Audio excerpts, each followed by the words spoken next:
Hiç vaxt səni görmədim yanımda, ama yarım qaldı axı yadımda. Səni yaxında istəyirdim, ama deyilsən etsən yadımda. Hiç vaxt səni görmədim yanımda, ama yarım qaldı axı yadımda. Səni yaxında istəyirdim, ama deyilsən etsən yadımda.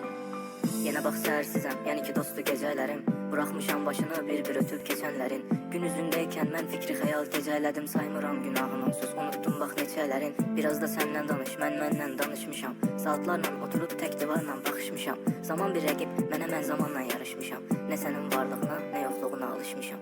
Danış o gözlərindən, yalan doğru sözlərindən. Saxladım hər hissimi sənlə olan özləmimdə. Nə qədər getdisən də getmədim, bax gözlədim mən. Nə qədər öldürsən də bu ruhu, bax ölmədim mən. Yəni ki gəl oturaq, saatları bölək bir-bir. Və mənim o güldüyüm zamanlara dönək indi. Mən səni sən olmadan sevə bildim.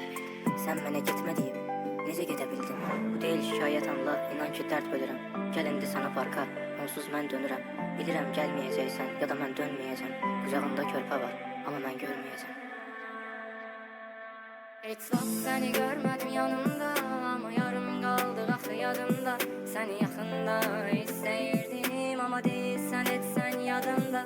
Hiç vaxt səni görmədim yanımda, ama yarım qaldı axı yadımda. Səni yaxında istəyirdim, ama deyilsən etsən yadımda.